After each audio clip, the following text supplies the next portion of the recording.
What's up, you guys? Welcome back to my channel. If you are new here, my name is Rachelle. Today I thought I would do a video that I saw circulating around YouTube, and it is on your unpopular makeup opinions. So basically it just kind of goes through what's a really popular opinion that you don't necessarily agree with. I saw Chloe Morello start this, and then a few other YouTubers have done it after her. And so I thought I would just do my spin on it. So my very first unpopular opinion is skin primers. A lot of people say that skin primers are a really important makeup step, or people will ask me, why don't you prep people's skin with a primer? Why don't you prep your own skin with a primer? And honestly, I don't really believe in skin primers. I think that they're kind of gimmicky. I feel like they don't really work well, and to be real, whenever I use a primer, I always feel like my makeup doesn't last as well. What I do really believe in is prepping the skin correctly for makeup. So I always, on clients and myself,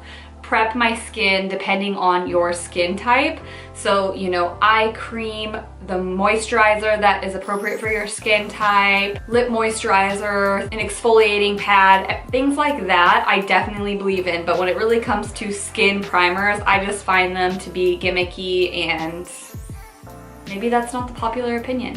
Number 2 on my list of unpopular opinions is winged eyeliner. I know that some people look amazing in a winged liner, and when you do have the appropriate eye shape, good for you, girlfriend, but so many people don't have the right eye shape for a winged liner. This especially happens when I am doing makeup on my clients. Everybody sees that Instagram wing and they want it, and it's really hard to tell people that that just doesn't fit your eye shape. And I know that so many girls out there absolutely rock a wing and it looks beautiful. I just don't think it's for everyone, including myself. I actually have a horrible eye for a winged liner, and very rarely can I get it to look right. Number 3 on my unpopular opinions is warm eyeshadow palettes. If you watch my channel, you know I've said it before and I will say it again, that I am a cool toned eyeshadow kind of girl. I think that cool toned eyeshadows are so underrated. Makeup companies don't make that many cool toned eyeshadow palettes, and I think that they are so flattering on people. I know that it's been such the rage to have all the warm eyeshadows, but it's personally just not for me. And actually, to piggyback on this one, I know that so many people's very favorite eyeshadow palette is the Anastasia Modern Renaissance palette, and I don't like it. I can see why people do like it. I am not hating, and I totally understand why so many people love that palette. It is pretty. I just don't necessarily think that those are the colors for me. Even today, I did try to do a very burgundy, warm cranberry look, and I just never like it. Whenever I do it on myself, it just doesn't look right. I don't think it's pretty. I don't like it, and I don't own the Anastasia Modern Renaissance palette. I think I might be the only person left on earth that doesn't own that palette. Don't kill me. All right, my number 4 unpopular opinion is that high-end makeup performs better than drugstore or cheaper quality makeup. And I couldn't disagree more. I mean, yeah, every once in a while there are products that, you know, more expensive ingredients are gonna perform better. But in my personal opinion, I think that it's so much more about the artist that's using it than it is about the products. And it is one of my biggest pet peeves when someone looks at a good artist and they just ask, what product is that? Because to me, what they should be asking is, what is your technique and how did you make that work for you? I think that people just think that it's all about the product, and I just find that insulting sometimes. It's like one of those art classes that everyone goes and has the instructor and has the same paint, and you paint along with the instructor, and at the end, everyone's art piece looks somewhat similar because they were given the same steps with the same products, but everyone's art piece looks different. Everybody's art looks different at the end given the same materials and the same instructions. A lot of times people think that more expensive makeup means that it's going to be better makeup, and that is so not the case. That's just my personal opinion, and I know that so many people out there like their high-end products, and don't get me wrong, there's so many high-end products that are amazing, and there is a time to splurge for the right product. I just don't think it's all the time. I think that you can make plenty of affordable products look high-end. That's my point. Number 5 unpopular opinion is that gold flakes in skincare do nothing. I repeat, gold flakes in your skincare does nothing for your skin. I see it all the time on Instagram, on social media, gold flakes in your skincare, and you guys are literally paying money for no benefits to the skin. Let's look up some popular ones. Like this Guerlain Radiance Primer, it has gold in there that does nothing. You're literally just paying for something that does nothing, and it just seriously annoys me when someone acts so bougie, like, oh, I have this like wonderful crushed diamonds and gold in my stuff, and it's like, that has no skin benefits, so you're just stupid. Okay, I gotta move on. My number 6 unpopular makeup opinion is baking. Now, I know that baking is a great technique for some people, and I know that it works for some people, and I'm not saying it doesn't work, I'm saying it's not for everyone. Again, sometimes people will ask me, well, why aren't you baking their skin after you just did their concealer? And I usually always set the skin after using concealer and things like that, but baking only works if you don't have any dryness and you don't have any wrinkles or creases in your under eye. If you do, baking accentuates those creases and those dryness and those crinkles and those wrinkles. Yeah, I mean, baking is beautiful for the right person if you're under 20 years old and you have baby smooth skin, or if you're really, really oily, that's cool, but like, baking just doesn't work for everyone, especially for me. I don't want to look crepey under those under eyes. My number 7 unpopular opinion is having a problem with YouTubers doing sponsored videos.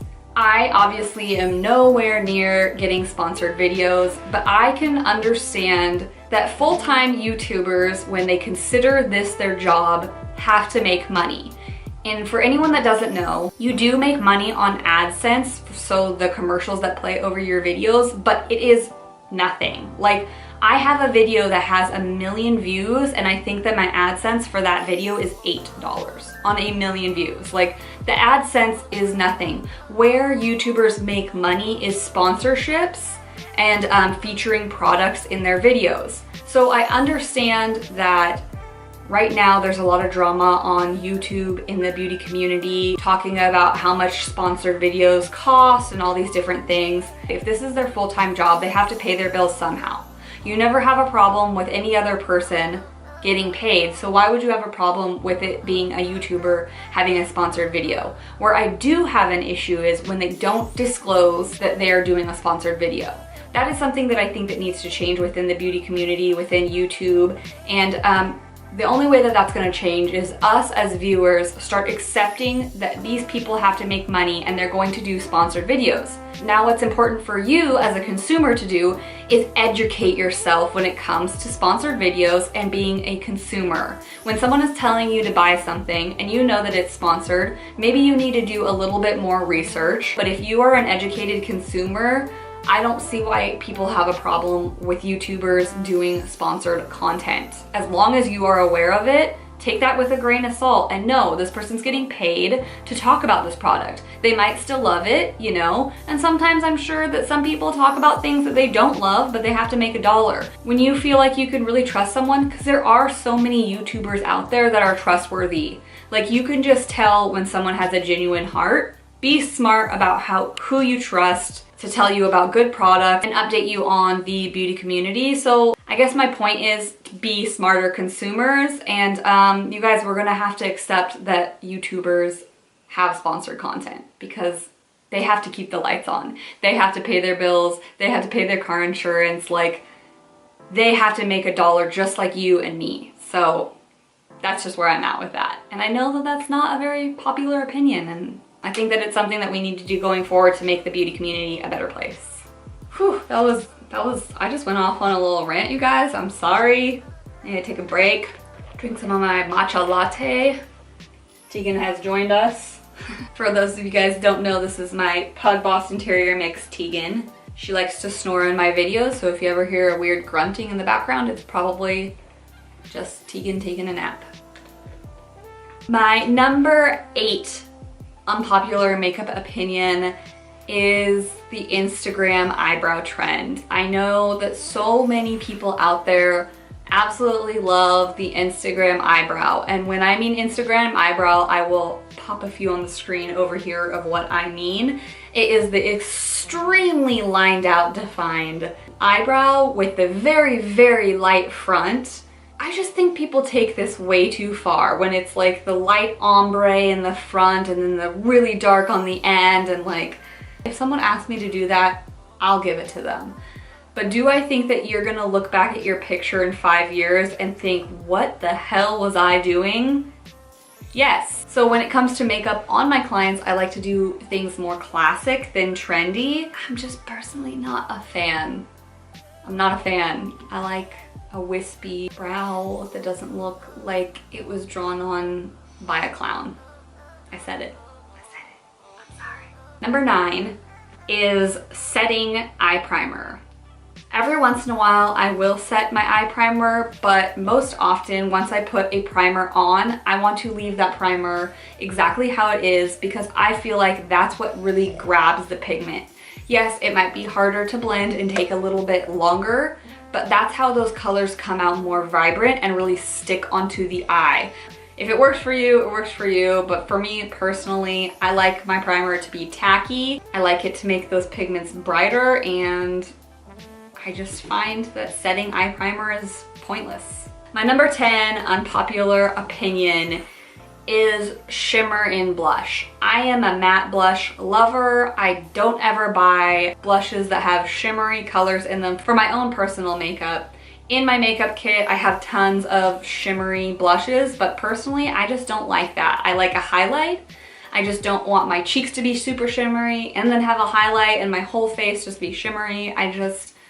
I think that matte blushes are more flattering, and whenever I'm doing my own makeup, I never buy a shimmery blush, but I know so many people out there love them and they are so popular, and to be real, sometimes I'm like, damn, I love that color without the shimmer. It's just, I can't explain it. I can't explain it. I can't tell you why. I just don't like it. I hope you guys enjoyed this video. Let me know in the comments below your uncommon beauty or makeup opinions, things that maybe not everyone else agrees with, but that's how you feel, and you can't help it, you know? I'm really curious to know, and I will see you guys next time. Bye!